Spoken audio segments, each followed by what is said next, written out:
Hello, I'm Dr. Thomas Silber. I'm a pediatrician. I specialize in adolescent medicine, that's ages 10 to 22, and I am a consultant in the field of eating disorders, and I've been asked to meet with you to answer questions that you may have. Doctor, I've been told my daughter has an eating disorder, and I'm very worried. Yeah, I've been told about your daughter's eating disorder, and of course, it is concerning.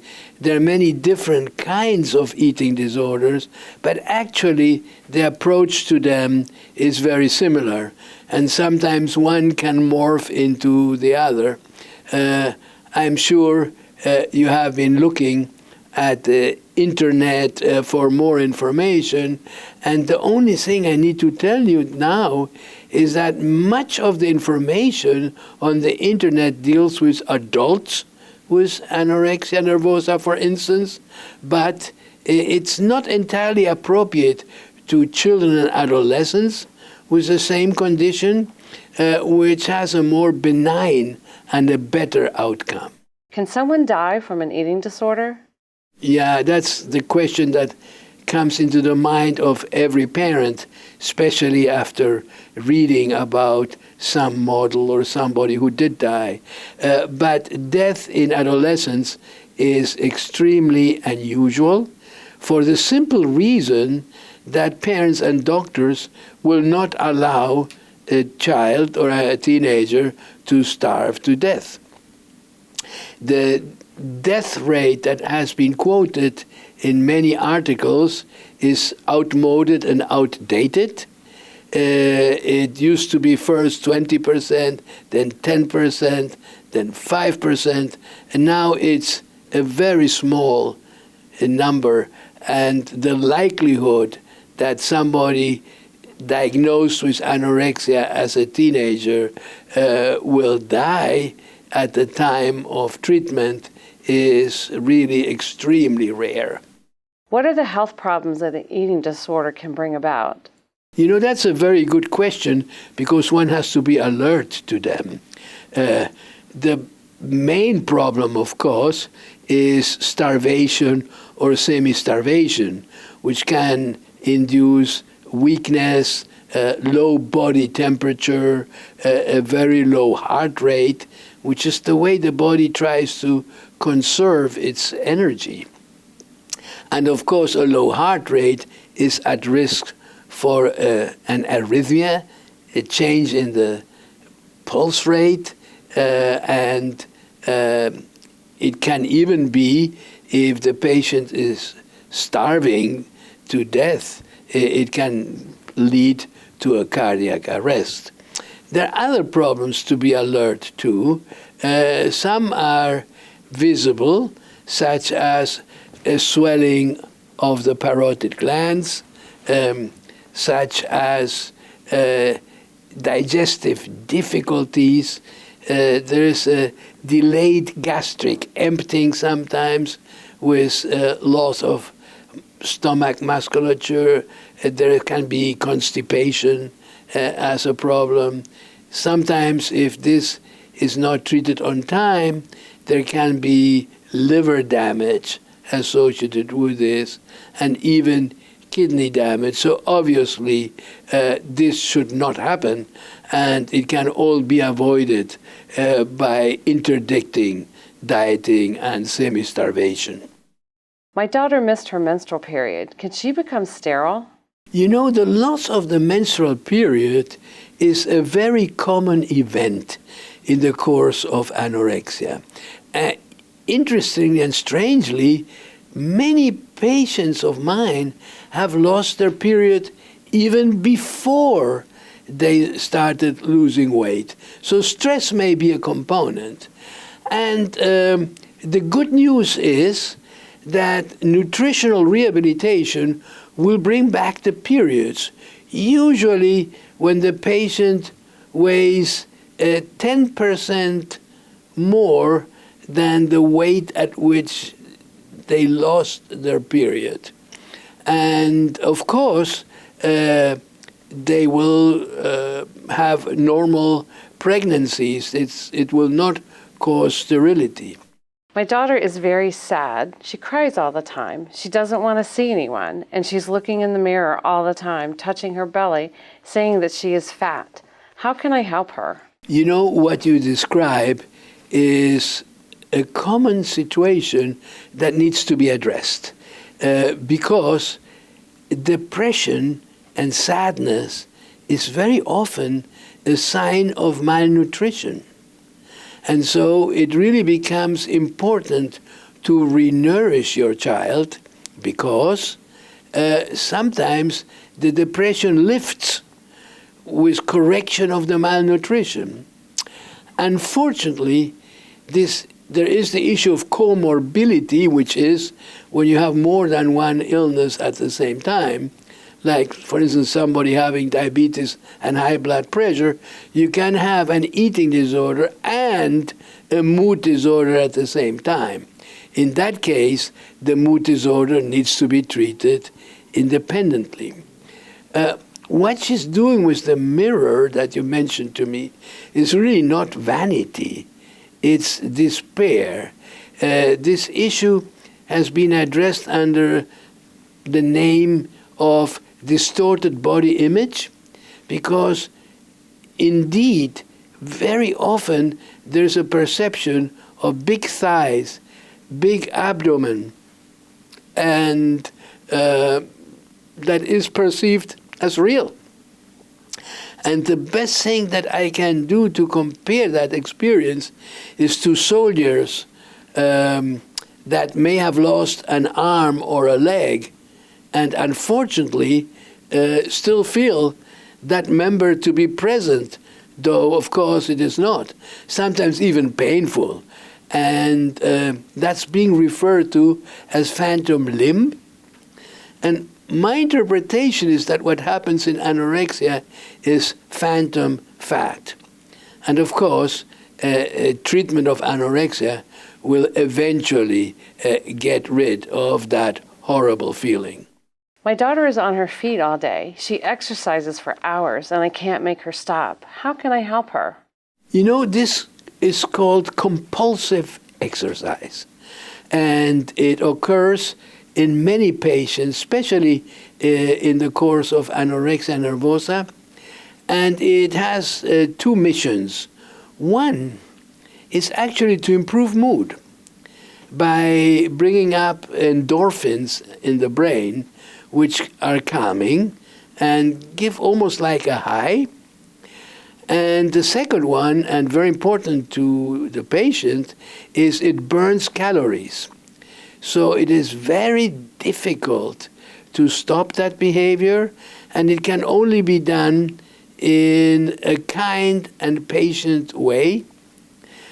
Sometimes I have patients standing in my office, which is quite disconcerting, and it takes me a while to ask them to please sit down, especially during the examination.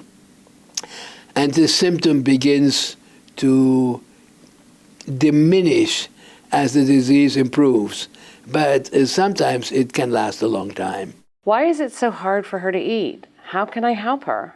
You know, it's very hard to eat. There are two reasons. One reason is emotional.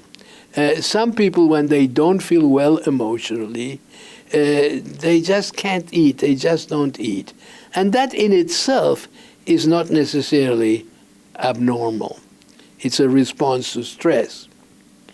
But there's also a physiologic reason, and that is, with malnutrition, the stomach weakens. There's some stomach muscle lost, and there's then delayed gastric emptying, so that when she has her breakfast, some of it is still present at dinner time. And there can also be often constipation associated. So those things make it, in reality, hard to eat. But of course, the treatment is to eat, because that will normalize the digestive system. So it's not an easy thing. And then there are these ideas that sometimes come to mind like I'm fat, I'm ugly, and so on, that really then will interfere with normal eating. What you can do is understand what she's going through and then be kind but firm and sit with her and just ask her to have one more bite. I think my daughter is vomiting. What can I do? Some children and adolescents will be in despair after eating. They cannot tolerate that, and then they will purge. Others may have a binge disorder, and binging is sometimes a secret behavior, and it's following a binge that they self-induce the vomiting. Of course, that can produce problems with the salts and electrolyte imbalance, dehydration. I mean, it can have its consequences. You can have esophageal bleeding, so it has to be stopped. And so basically the idea is that she has to go to the bathroom before she eats. The bathroom is interdicted for 1 hour after eating. And then if she tries to vomit, that will not result in dramatic changes, because by then the food will have gone already into, the small intestine and be absorbed. My daughter doesn't eat and she cuts herself. I'm afraid she'll commit suicide. How can I help her? Cutting is often associated to eating disorders. Here again, the cutting produces like a high, like an increase in endorphins that makes the suffering more bearable. Suicidal thoughts can occur in patients with anorexia, and we doctors always ask them about it. But if you see your child very despondent, there's nothing wrong in telling her, I see you very, very sad. Are there times where you feel that you don't want to live? Contrary to the thought that one can place suicidal thoughts in the mind of people, the reality is that addressing it openly can produce great relief. Lately, my daughter complains that her stomach hurts. At night, she goes to the bathroom and complains of diarrhea. What can be happening to her? This association of digestive difficulties, pain, and having to run to the bathroom with episodes of diarrhea is highly suggestive of abuse of laxatives. Many adolescents try to lose extra weight by using laxatives, and the weight that they lose is really fake weight, because the only thing they lose is water. And then if they don't have access for one reason or another to laxatives, as a response, the body will produce an enormous amount of weight gain, which is water that is retained by the body, which in turn can make somebody very scared and worsen the anorexic behavior. And so the important message is laxatives do not produce any change in calories, and still some patients still use them because it gives them an ethereal feeling, a feeling of lightness. And again, it needs to be interdicted. What is body image distortion? Body image distortion is a very good technical term, and it has to do with the fact that patients sometimes do not see their body the way it is. If you ask them to do a contour drawing of their body, it will be much bigger. And if you do, let's say, distorted lens photography, where you have different sizes of the same picture, and you ask the patient to choose who she is, she will choose a size that is bigger, a distorted size, as that's who she is. it probably relates to some brain changes, brain information that is mistaken, of course, but it's a very powerful feeling that drives a lot of anorexic behavior. And unfortunately, there's no particular treatment for it that has been proven. And so the best treatment is nourishment, is food. Because as the body begins to be normal again, those feelings eventually fade. What is the origin of anorexia nervosa? There's some controversy about the origins of anorexia nervosa. I like to make it analogous to a heart attack.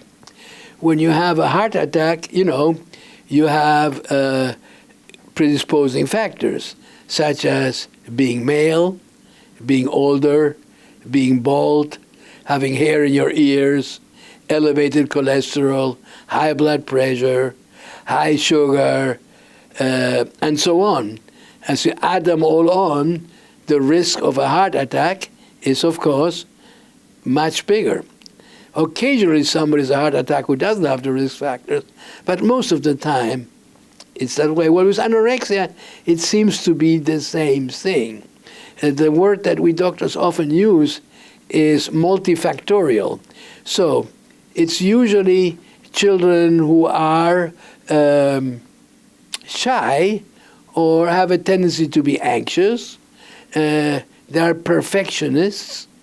They have alexithymia, which is they often don't really know exactly what it is they are feeling or can express it well. And very often very high functioning, trying to please others, good students, and then the most important aspect, a family history of eating disorder, a family history of depression, a family history of alcoholism or substance abuse, and mostly a family history of anxiety disorder. You add all that mix, and then somebody starts a diet, and it's the diet then that triggers the eating disorder. What is bulimia and what is a binge? Well, sometimes people are worried that a patient that has an eating disorder may not only be reducing the food intake, but actually be gorging themselves with food and then vomiting. That can sometimes happen in patients with anorexia, that, at certain point there's an escape, and they have these big binges, feel terribly guilty, and then induce the vomiting. Or in bulimia, there really is no anorexic episode. Most kids with bulimia, for instance, have a normal body weight, but it's a secret behavior. Very often people don't know for a long, long time that their child is bulimic because they eat a large amount of food in a very short period of time, and they do it secretly. And then, of course, comes the self-induced vomiting. And that can sometimes be a daily event, several times a day. It certainly can be quite dangerous. And so one has to be alert to when food is disappearing all of a sudden that from home, that's a possibility. Are eating disorders hereditary? There is a propensity to eating disorders in families that have relatives with eating disorders. But it's not that you're condemned to have it, It's simply the propensity. And the propensity may then result in an eating disorder once dieting is started. And by the way, there's research that clearly shows that dieting is ineffective and has no use at all in medicine. As a matter of fact, they studied two groups of overweight patients. One group that dieted frequently and another group that never dieted. And it was clearly shown that the people that diet frequently ended up with a much higher weight than those that did not, probably relating to metabolic changes. My daughter is rebellious, ungrateful, and stubborn. By not eating, she's ruining our family life. Oh, I can understand how frustrating it can be. And kids, when they are in the grips of anorexia, can really become difficult. I've had patients that have insulted their parents, have pushed their mom, have thrown the food to the floor. It can get rough. And that's a thing that I would like to tell you about, to conceptualize, to externalize anorexia nervosa. So when your daughter talks, there are two different things that you can see in her. When she talks about what dress she wants to buy, what shoes she wants to wear, where she wants to go to college, or whatever, who she wants to date, that's her talking, and you have to listen to her and interact. When your daughter says, I'm fat, I'm ugly, look at my big stomach, or similar things, that's not your daughter talking. That's anorexia that has taken over your daughter's thinking. And so when she behaves badly, it's not really your daughter, the one that you always knew. It's really the anorexia that's behaving badly. And certainly there has to be a treatment for that. But there's no reason to resent her for it, since it's really something outside of their control. You know, people think how controlling the patient with anorexia is, who doesn't eat, who starves herself. But it's actually the other way around. She has lost control to anorexia and cannot help but doing the anorexic behavior. And that's why we need to help her. Doctor, can you prescribe a medicine or a tonic to cure it? You know, there's a lot of research going on now on this. If there is a comorbidity, such as an anxiety disorder or depression, medications are indicated. Even if somebody has only anxiety prior to the meal, there may be some medication that one can receive.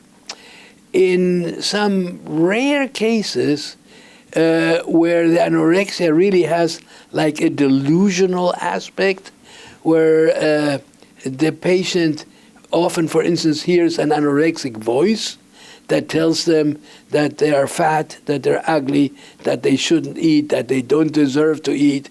That's a pretty frightening experience for the patient.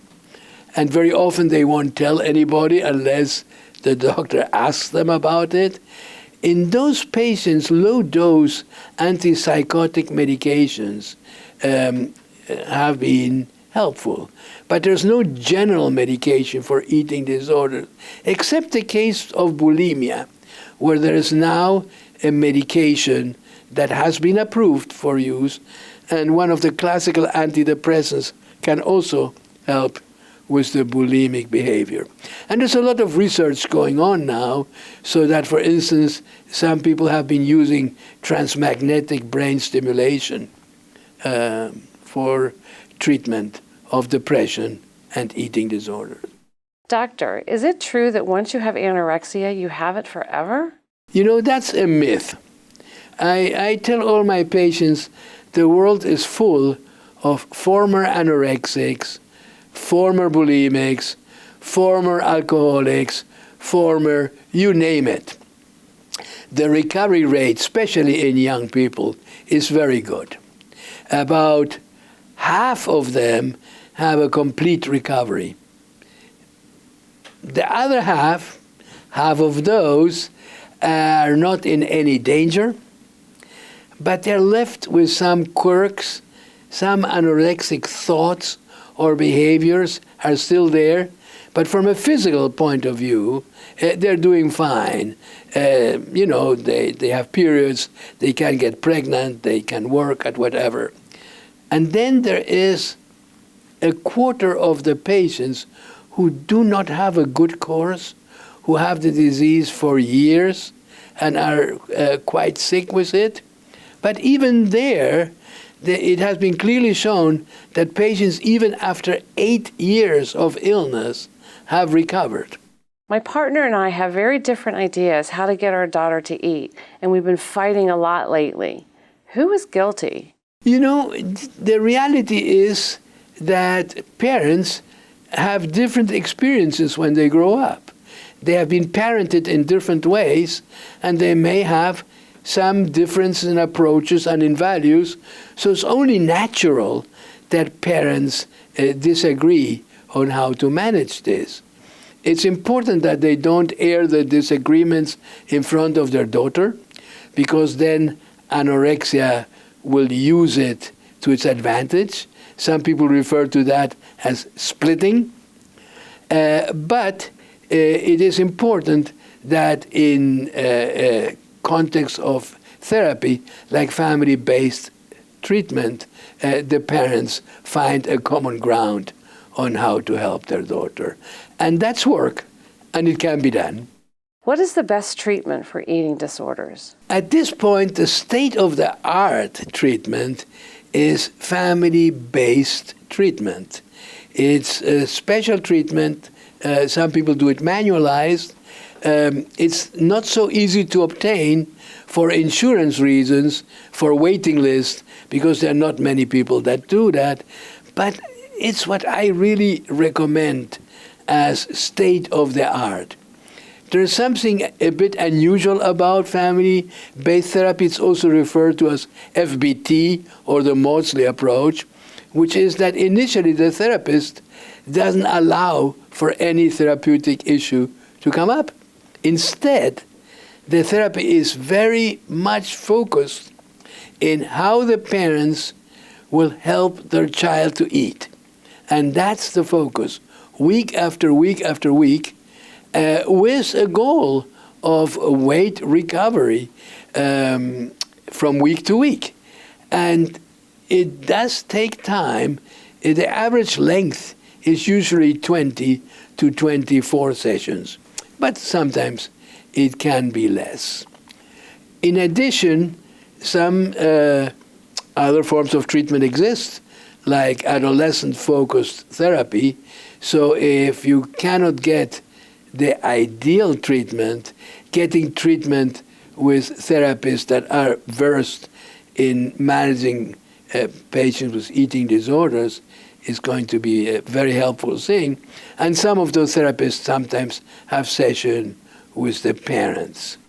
You know, in the past, there were very wrong notions that a kid had anorexia because of bad parenting, which is, doesn't make any sense.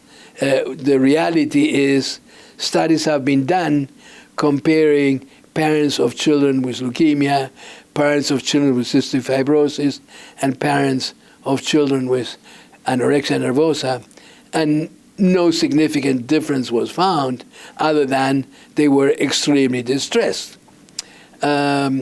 Actually, the current thinking is the other way around. The parents are the experts that know their children. The parents are not the problem. The parents are the solution. And that's how they get engaged, I would say, as team members when a team does FBT. So under ideal circumstances, multidisciplinary care is the answer to the eating disorders. And on occasion, medication, psychopharmacological medication can also be helpful. Well, thank you so much for your time. You had some very good questions. And of course, if you have any further questions, please go ahead and ask them to your care team.